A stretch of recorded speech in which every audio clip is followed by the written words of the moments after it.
Os animais são seres que também sentem fome, frio, sede, sofrem a todo instante com a rejeição humana. Se já é difícil para um animal sem raça definida ser adotado, você imagina um animal com deficiência física. Já pensou nisso? Mas esse preconceito também pode ter fim. O médico veterinário, nosso colaborador aqui do programa, que é diretor clínico do Hospital Veterinário Sena Madureira, aqui em São Paulo, é o Mário Marcondes, ele fala mais sobre o tema. Mário, boa noite. Como é que você está, meu irmão? Boa noite. Tudo bem? Tudo bem? E se eu não chorar, não vai valer a pauta. Oh, meu Deus do céu, olha que coisa mais bonitinha. Temos vários. Vários, né? Mário, a pauta de hoje, eu vou dizer, é mais do que especial. Exatamente. Porque nós vamos falar sobre animais com deficiência. Quais são os tipos de deficiência que um animal pode ter?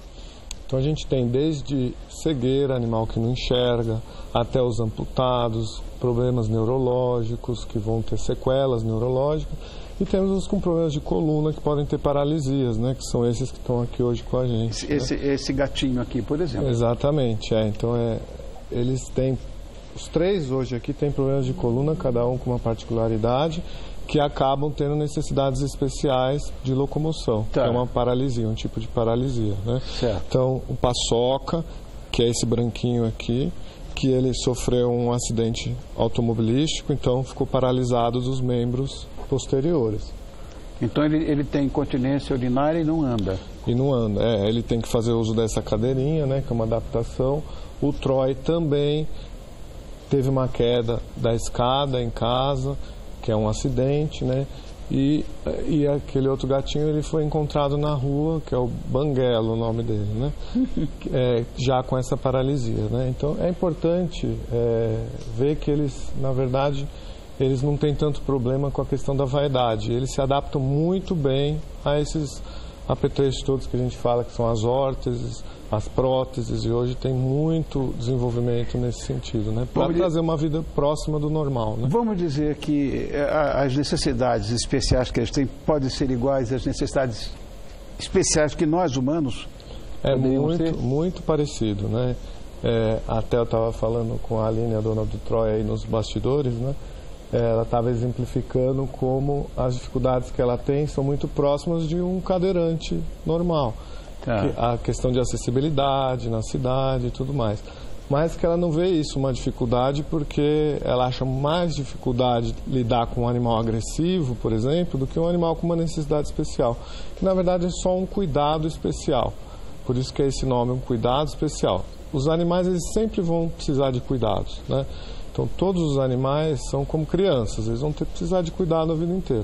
Só que esses precisam de cuidados especiais. E a gente desmistifica um pouco isso quando a gente vê que eles têm uma vida muito próxima da normal, quando eles estão adaptados junto aos donos com as próteses, as órteses, né? E eles conseguem ter uma vidinha bem próxima do normal, né?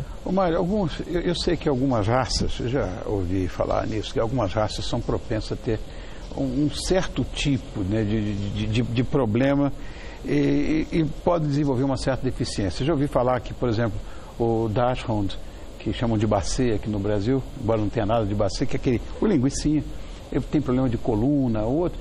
Enfim, isso é verdade ou é conversa? Isso é verdade, porque você tem o Dachshund e o Basset Hound, que são raças que têm essa coluna mais longa e as patinhas curtas. Então, eles têm uma maior propensão a ter problema de paralisia, das hérnias de disco, por questão mesmo da sobrecarga dessa coluna. Então, esses animais não podem subir e descer a escada, não pode o dono que tem de ter piso muito liso e subir e descer sofá toda hora, porque eles são animais propensos. O peso tem que ser mantido sempre adequado para evitar uma sobrecarga ainda maior, né? Então, existem essas raças que têm uma predisposição maior, tem as raças com problema de visão também, como o Poodle, o Pug, que pode acontecer catarata, ter outros problemas que podem causar cegueira também, como degenerações da córnea. Então, é importante... Eu tive uma Yorkzinha que ficou cega. Então, e aí também requer cuidados especiais. Fui fazer a cirurgia para fazer a cirurgia de catarata, aí cegou de vez. Aí ficou de vez. Mas hoje em dia existem equipamentos mais sofisticados, né, que conseguem fazer cirurgias que eles voltam a enxergar. E no caso de animais que evoluem para uma degeneração, por exemplo, doenças degenerativas, que que não enxergam, hoje existem também adaptações. Existem colares que a gente chama que é uma auréola, que o animal anda como se fosse uma coleira com uma auréola em volta da cabeça. É como se fosse a bengalinha do cego. Eles vão se adaptando e vão conseguindo ter uma noção espacial, né? É só não mexer nos móveis, deixar contar. Tentar deixar os móveis sempre nos locais que sempre ficam, para evitar ficar trocando, a comida também, a caminha, para o animal poder se adaptar mesmo espacialmente, né? Eu fiquei muito aborrecido com essa história, porque disse, não, perfeito, vai enxergar de novo e tal. Cegou de vez. Então, mas é que depende da fase da catarata, né? Então é importante acompanhar. Hoje em dia, como os animais eles vão mais ao veterinário, acaba conseguindo ver a fase e o que é feito e recomendado é operar um olho primeiro, o outro olho depois. Foi feito o primeiro olho, porque aí cegou, aí operou o segundo, cegou também. Então e era bem no comecinho. Bem no comecinho, então precisa ver, existem várias causas possíveis aí, né? Mas hoje em dia a gente tem um índice de sucesso alto com a cirurgia, né? Elas são mais modernas, têm equipamentos mais modernos, então os animais eles estão tendo uns cuidados muito próximos dos seres humanos, até com essas próteses, né?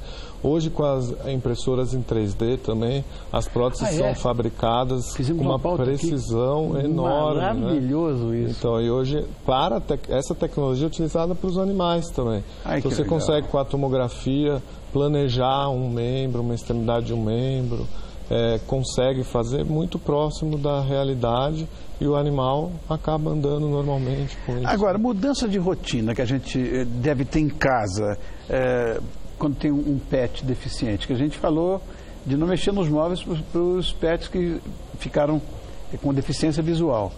E as outras coisas? Então, aí é importante, primeira coisa, o piso da casa, muito importante essa adaptação. Piso liso, né, piso frio liso para esses animais que têm deficiência, não é o mais adequado. Tem que ser pisos mais ásperos para eles poderem não ficarem caindo e terem mais deficiência, né?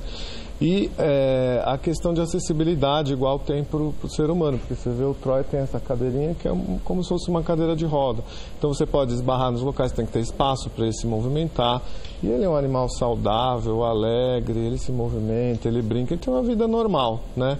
A gente tem que desmistificar um pouco que é igual ao ser humano, eles conseguem se adaptar, eles não têm a vaidade humana, então eles não têm o problema de andar com a cadeirinha, né? E ficam mansinhos assim, como... Ficam tranquilos e bem adaptados. Paçoca está... Paçoca está espiando Troia, né? Dormindo. Banguela está aqui também, que não quer nem saber. Não exatamente. Então, assim, essas próteses e órteses, elas servem para realmente trazer uma vida mais próxima. Pode soltar o Troy, quero ver ele andando na cadeirinha aí. Vamos ver ele andando. Vai lá, e a dona chama. Olha lá, Troy. Vai lá, Troy, vai. Procurar ela. Vai lá, Troy, com a mamãe. Tá vendo como ele... né? Ai, que bonitinho. Normalmente, ele pula muro, ele tem uma vida normal. Claro, claro. Então é importante a gente ter levar essa informação, porque hoje em dia a gente tem muita falta de informação de como existe tecnologia. Hoje existe desde fisioterapia, acupuntura, técnicas fisioterápicas, né, estimulação elétrica para a musculatura ir voltando. E essas coisas assim se adaptam, por exemplo, aqui eu estou vendo que ele tem, o Banguela, ele tem uma fraldinha. Exatamente. Essa fralda vende em pet shop, essas coisas? Não? Essas fraldas vendem em pet shop normalmente. Porque às vezes eles podem ter uma certa incontinência quando se movimentam, então eles ficam com a fralda. Tem animais que têm a micção espontânea, eles têm uma certa paralisia. Com a fisioterapia, a acupuntura ajuda muito, eles voltam a urinar normalmente, movimenta a cauda. O Troy é um caso, por exemplo, que ele tinha os dois membros paralisados, ele voltou com fisioterapia com um e o outro permaneceu. Então, é muito variável. Hoje existem técnicas muito sofisticadas de fisioterapia e acupuntura também associadas que podem levar o animal a ter uma vidinha mais próxima do normal. E aí, aqueles que ficam com uma sequela que precisa urinar com a ajuda do dono, então você tem horários específicos, o dono é ensinado a fazer a massagem para o animal urinar, e eles ficam com uma fraldinha também para evitar que solte algum xixi, mas nada muito complicado de se cuidar, né? É importante o ser humano ter essa ideia de que é muito próximo da gente. Os animais, eles são como crianças, eles requerem cuidado para a vida toda, mesmo sem deficiência. E os com deficiência, na verdade, o que eles precisam é de cuidados especiais, só isso. Seja, né? Olha que bonitinho. Isso nos Estados Unidos é muito comum, né? Muito comum, né? Assim porquinho, porquinho é muito comum lá. É muito comum e essas próteses também são muito comuns lá, assim como para os seres humanos. E você vê crianças, os animais são usados muito para levar para crianças que precisam por prótese, para interagir. Tem as patas, não tem as patas. Às vezes você tem doenças congênitas, né? Que não podem... é só cão e gato, não, você vê? Não é só cão e gato. Você tem os jabutis que podem precisar fazer próteses também de casco, quando tem lesões. Você tem as órteses, são na verdade dispositivos para auxiliar eles a se movimentarem, né? Ah, que bonitinho. E as próteses são o que substitui o membro, né? Então você tem, aí são órteses, né? A cadeirinha é uma órtese móvel, porque ela é um dispositivo que auxilia eles a se locomoverem, né? E a prótese já não. Você tem um animal com uma pata faltando, você vai ter uma prótese para completar aquilo, né? Então essa que é a diferença. Então você tem uma infinidade de animais, né? Que podem fazer. Você vê. O pôneizinho.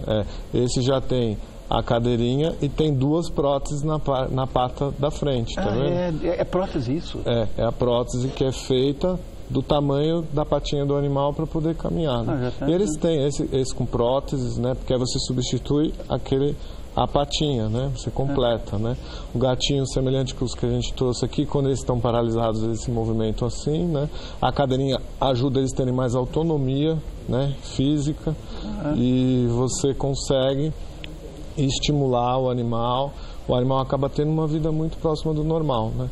Você tem animais exóticos também na Tailândia, tem centenas de elefantes que sofrem com minas de explosão, então você tem um desenvolvimento de próteses com materiais, lá teve um desenvolvimento incrível pelo peso do animal para repor essas patinhas, né? E eles têm uma vida normal depois, né? Você está vendo? Não tem que ter preconceito, não, né? A adoção é adoção e só precisa de um cuidadinho especial, como o Mário falou. Obrigado, Mário. O mais importante é a gente ter consciência disso que você falou. São crianças. E o doutor Mário Marcondes, ele é o diretor clínico do Hospital Veterinário Sena Madureira, aqui em São Paulo, e é nosso parceiro, nosso consultor, quando o assunto é pet. Você gosta, eu também, né? Obrigado, Mário.